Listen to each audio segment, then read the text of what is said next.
culpa, porque en la serie Accidente, no vamos a hacer mucho spoiler, no vamos a contar la serie, pero el personaje de Sebastián Martínez comete un error, pasa algo, pero él no asume su responsabilidad. Echa la culpa él a los empieza demás. a decir, usted que no lo vio, en fin. ¿Qué pasa ahí con ese no ser capaz de decir, hombre, me equivoqué? Que es muy de esta cultura latina, ¿eh? Muy de esta cultura Nadie quiere latina. decir, sí, el error fue mío, yo asumo. Es que asumir es estar desde el adulto. El que no asume es el niño. ¿Qué es un adulto?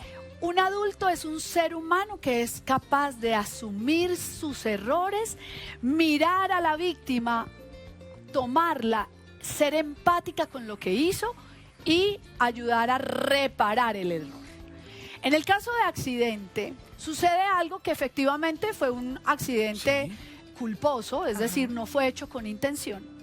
Pero en lugar de el personaje haber sido responsable y decir, sí, hice esto, cogí esta llamada, eso no es spoiler porque eso está en los cortos. Yo cogí esa llamada, yo cometí un error que es muy humano, porque es que tenemos que partir de que el ser humano le da miedo a aceptar sus errores. Si uno aprende a aceptar sus errores, uno no tiene que vivir en la culpa, que es una de las emociones más destructivas que hay. ¿Por qué? Porque la culpa suma dos emociones muy potentes, el miedo y la ira. Uy, Dios mío, qué El cóctel. miedo, sí, es un cóctel peligroso, es el miedo a dejar de pertenecer al sistema. Volvemos con el sistema familiar. Cuando yo cometo un error muy grave, ¿qué hace la familia? A ver, uno dice la familia es la única que lo abraza a uno, pero hay juicio. Y entonces, cuando yo cometo un error, tengo miedo de ser sacado de ese grupo familiar. Es decir, como que miren que al ladrón, al que meten a la cárcel, dejan de tenerlo en cuenta en la familia, se deja de hablar de él, se llaman los excluidos del sistema. ¿Se acuerdan en Encanto de Disney? No se habla de Bruno. Claro, ese caso no se toca. Ese no, en silencio. Ese tío que abusó, no se habla de eso. Qué profundo El fue eso, bisabuelo. Profundo. Mucho. Y esto todo está en el inconsciente y está en nuestro ADN. Entonces la culpa es ese miedo a ser sacado del sistema familiar por los errores que cometí, sumado a la ira de haber cometido el error. Pero lo grave de esta ira es que hace que yo me victimice. ¿Cómo así? Claro, yo empiezo a decir, pero ¿por qué no se dan cuenta que yo me equivoqué? Y empiezo a, en lugar de asumir que te hice daño, me empiezo a victimizar. Y yo creo que la gente puede decir, oiga, sí, hay gente, por ejemplo, pone los cachos y dice, es que usted no me ponía atención.